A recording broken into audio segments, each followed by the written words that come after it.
Hello, welcome once again to Cityscope. I'm your host, Jeff Pearson. Cityscope's a show that really focuses on what cities do all around the state of West Virginia, but focused on Charleston, West Virginia, and how that can impact what we do and how we learn from what others are doing. And today we're going to be talking all about the Clay Center, an organization that's been around Charleston since the early 2000s, which sounds weird to say. And Taylor's here, Taylor Grew is with us to talk about the Clay Center and all the things that's happening there. Yeah, happy to be here. Thanks for having me, Jeff. Yeah, so let's first back up a little bit and talk about, you're fairly new to the Clay Center. Are you new to Charleston? I am. Okay. I'm from the Eastern Panhandle. Grew up there from about ages 8 to 18 in the middle of the state in Taylor County prior to that, so kind of checking off all the different areas of the state.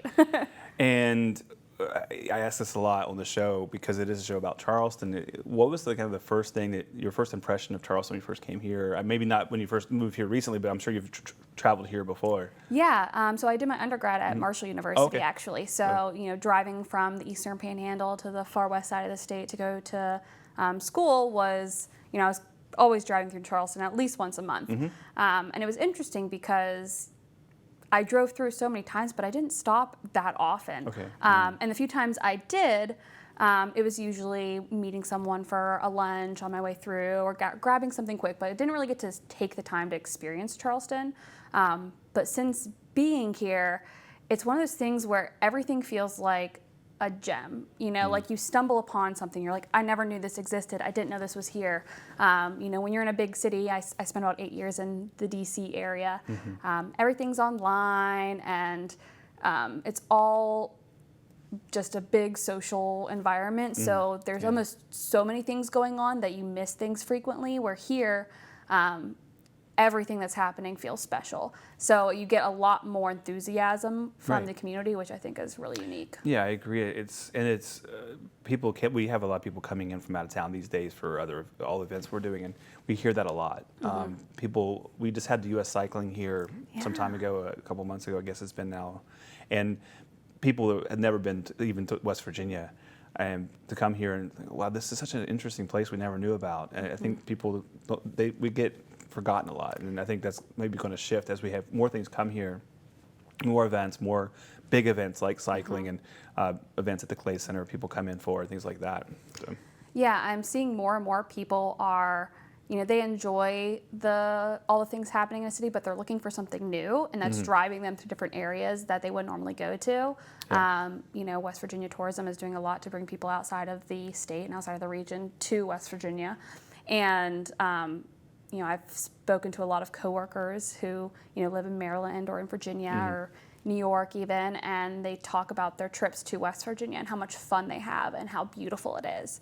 And it's one of those things that once people are exposed to it once, and they want to come back again. And so yeah, we had people that were here for cycling that had never been here before, and they're actually planning an extra week here next year. Wow. Just to spend the time in Charleston, which is great for our city and for the state. Because again, with this way Charleston's positioned, you can be in the mountains and Fayetteville, things like that, in less than an hour in some cases. So you're the Director of Communications and Marketing for the Clay Center. What kind of your path, you said you went to Marshall, what drew you to the Clay Center?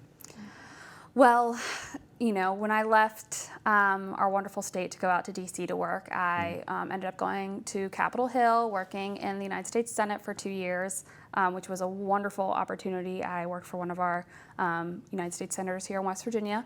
And then I transitioned over to an agency life where, you work with a lot of different clients from, that are local, that are national, that are global. But when my husband and I made the move back here to be closer to family, I was still doing that agency work, but I've always dreamed of having a job where I can be involved in the arts. So when I saw this job, I've said it countless times to my coworkers that it was like a dream. These type of jobs don't come open often because the people, when they get in them, they never want to leave. Right. And I feel that way every day. And we were just yesterday. We were talking to Al, the director or the CEO of the Clay Center, and talking about that position they were really looked hard for to fill that role because it is such an important role it's integral to the operation of the center and how things literally get communicated literally. So you've been there how long now? Just almost 6 months. Okay. Yeah. Well, time is flying. yeah. Well, so going back to your first impression of Charleston, when you first walked in the doors of the Clay Center, first of all, what did you expect? I mean, I don't know if I had an expectation. Mm-hmm. I can tell you that walking in, it's one of those moments where your mouth just drops open and Right. your eyes are bugging out of your head, like, oh my gosh, look at all of this. I'd never known that the Clay Center existed, which from a marketing and communications perspective, that makes me then think about, how are we making sure that the people in not just Charleston, but the surrounding areas know about this. I have a 2-year-old, so he loves the Clay Center. Sure, yeah. Anytime I bring him, he's crying as I have to take him out because he doesn't want to leave, which is fantastic. But it's a good problem. But yeah, it's one of those things that people who didn't know existed, when they find out about it, they're like, "This has been here for 20 years, and I'm just now finding out about it." Yeah, and even in Charleston, we have that because it's. Yeah. When it was first built, it was this giant building, and it was almost intimidating for some. Yeah.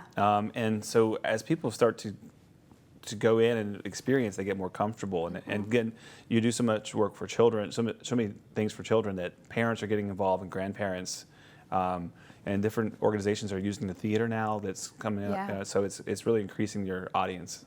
Yeah, it's something, it's at the center of our mission, is to be able to make the arts and sciences accessible to people across the local, county, region, state. And we do that in a variety of different ways, but hitting those different ages is really difficult, because you want an adult to feel comfortable enjoying those scientific components of the museum, but sometimes those feel like they're meant for kids. We have a lot of field trips there, and so we're finding fun and unique ways to open those doors for everybody.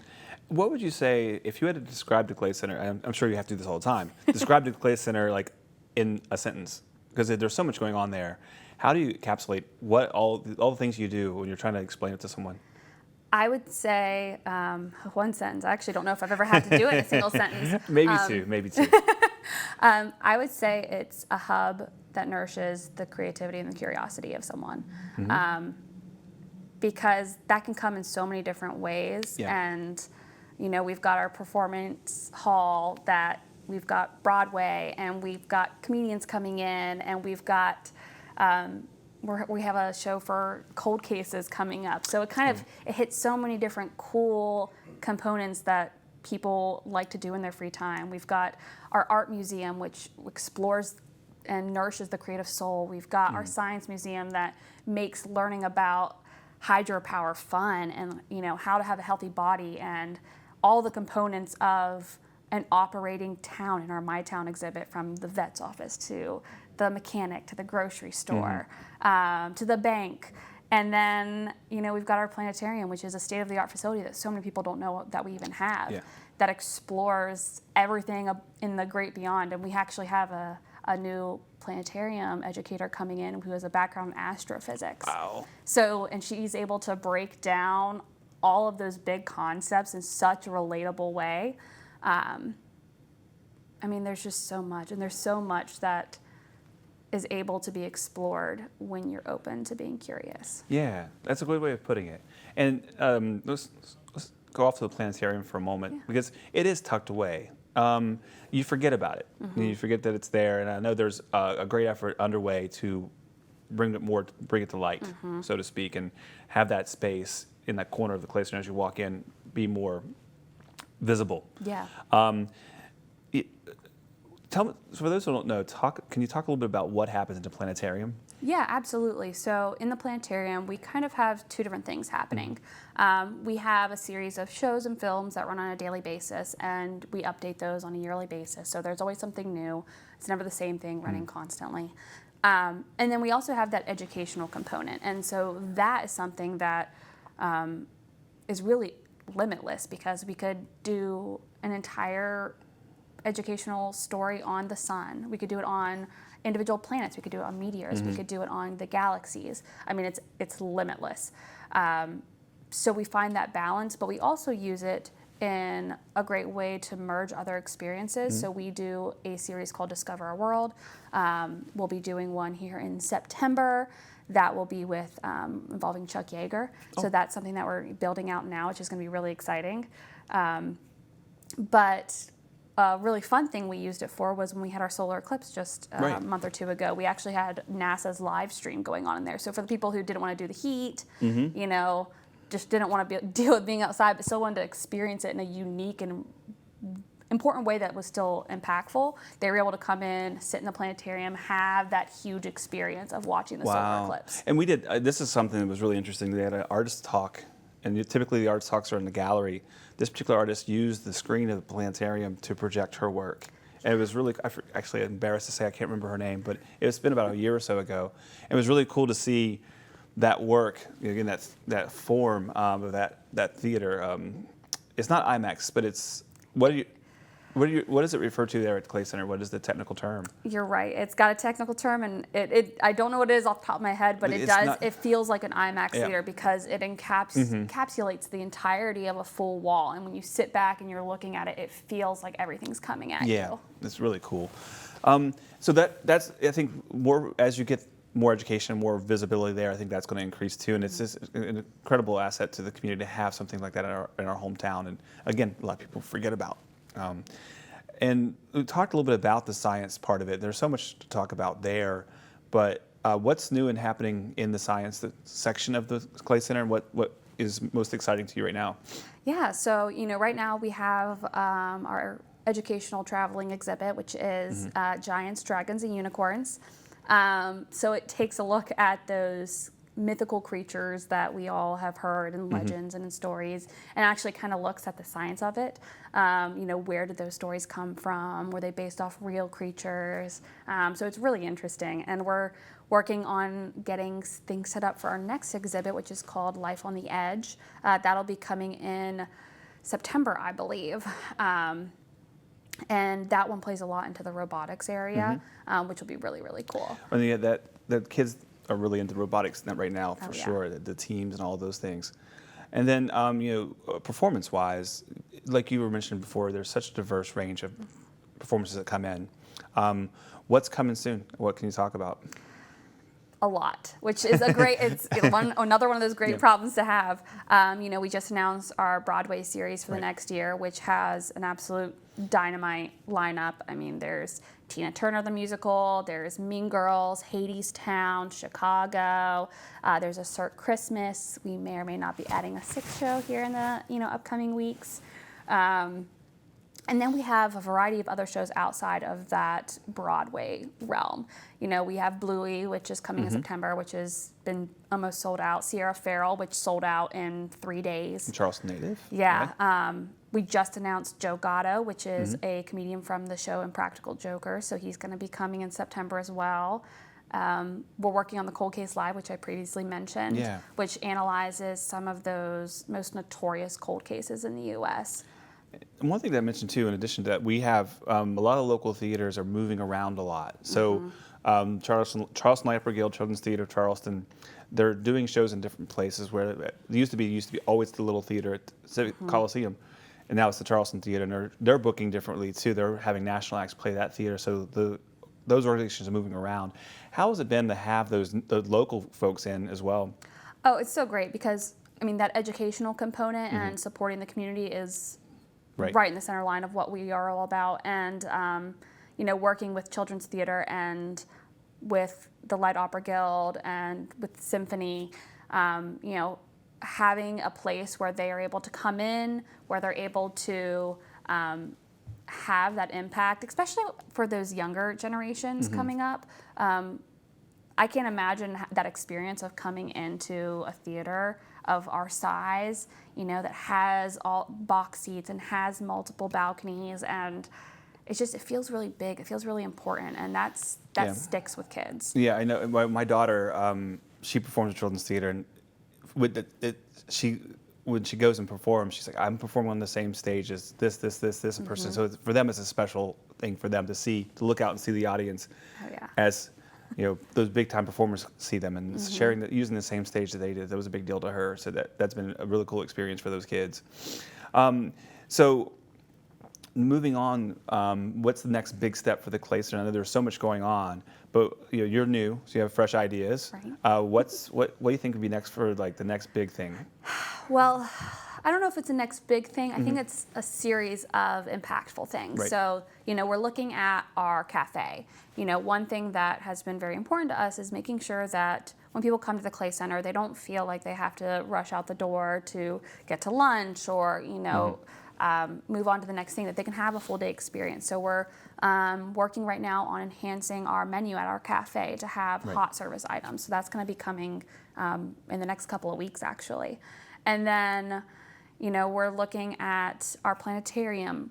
What else can we do to continue that experience? So we're going to be using the hallway and the exterior sections to create a space exhibit. So our CEO, Al, has been working very closely with a lot of people in the community to build to scale size of our solar system that will be hanging. It'll have some interactive pieces that'll tell you, how much do you weigh on Jupiter? How old are you on Saturn? Some really cool things there. We're also looking at, like I said, so many things. We're looking at, things like our membership. A lot of people get memberships to the Clay Center for a variety of reasons. Sometimes they're gifts, and sometimes, people say, I'm bringing my kids or my grandkids here at least once a month. For me to get a membership, it's worth it because in the long run, I'm saving, X amount of money by doing that. But wanting to make sure that those people get a value. So, making sure they get pre-sale, before everybody else, access to performances, just reviewing what that whole experience is like and making sure that we're giving back to the community in as many ways as we possibly can, because the people who sign up for memberships for the Clay Center, they're in turn giving back to the Clay Center, and we want to reciprocate that. And I know the Clay Center is a nonprofit, so when people want to get involved, there's other things they can do besides be a member in terms of like contributions and things like that. Can you talk a little bit about that? Yeah, absolutely. I mean, the Clay Center, there are many different ways that someone can be involved at the Clay Center outside of giving financial contributions. And a lot of those come with volunteer part-time roles.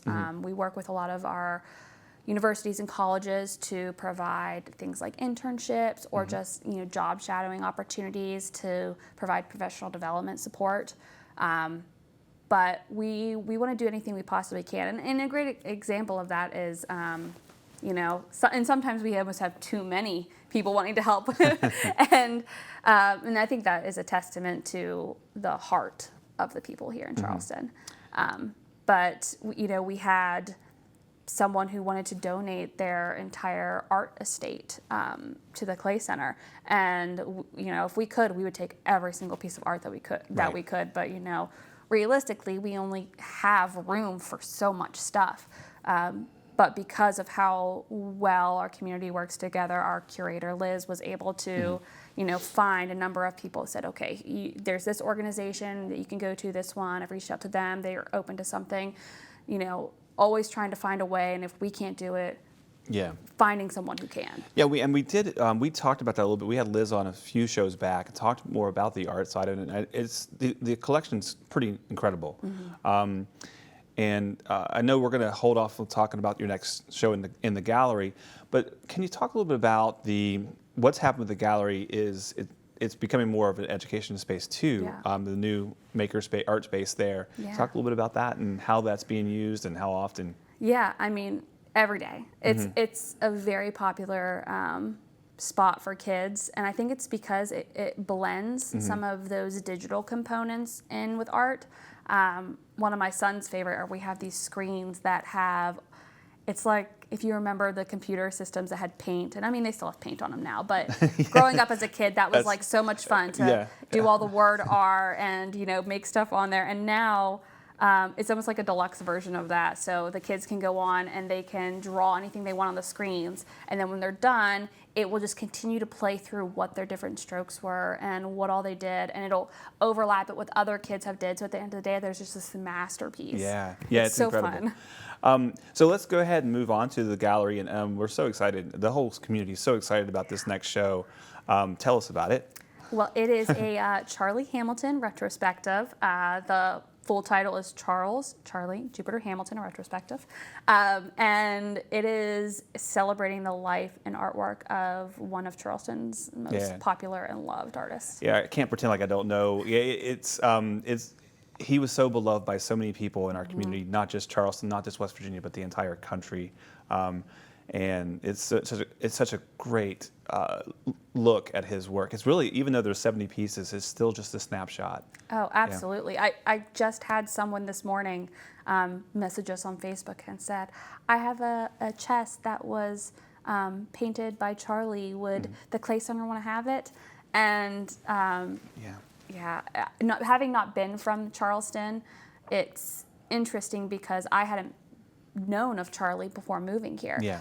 But once I was introduced to him and what his art was, I had the recognition because you see his art everywhere. Yeah. I mean, on murals, by 64, you see his art all over Charleston. And that's the thing, when he started doing the public art component, it even opened his work even more. The piece that he did, what a lot of people consider his masterpiece, is the Wonder Mural on the West Side. Yeah. And it was even featured on an HBO documentary, Our Towns, a few years back, and that's going to actually be playing at the exhibit too. And for me, it's been a real honor to kind of come help curate that show with Liz, and then step in with Drew and the wonderful team there to do the show. What's the one thing, I know you're just learning more about Charlie yourself, but what's the one thing you hope people get when they come to that show?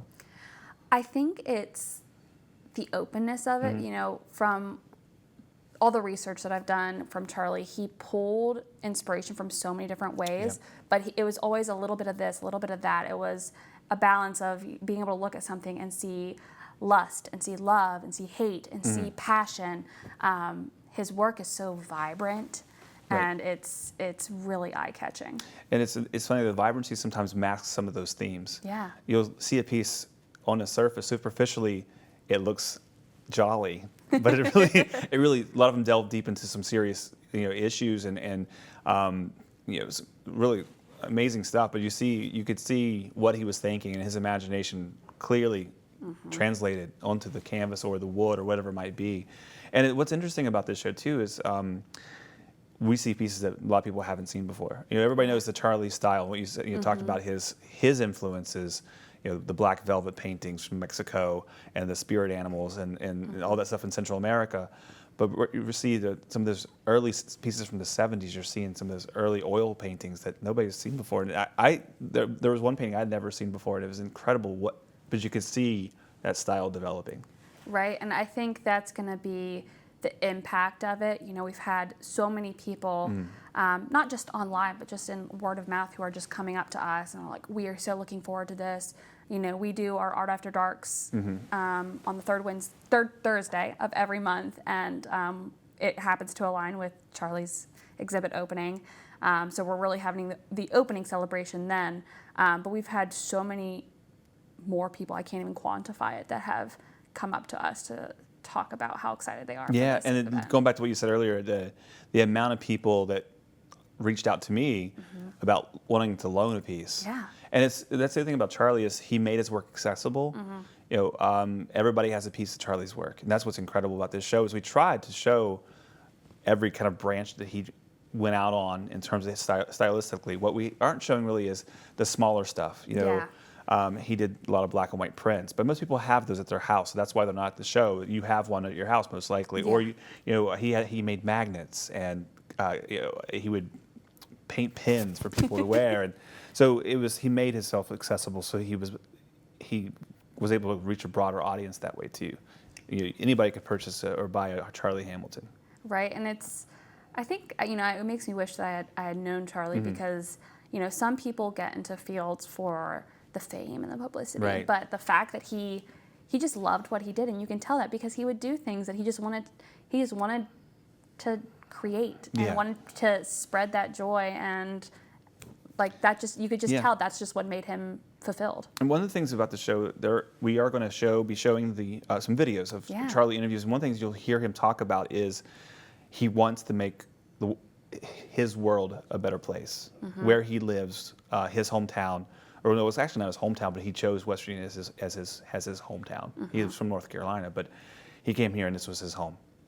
But the show shows that, and we have some videos playing that kind of has Charlie talking about that and about his work and about the Wonder Mural. Because another thing Charlie did was literally include people in his work, and it shows through.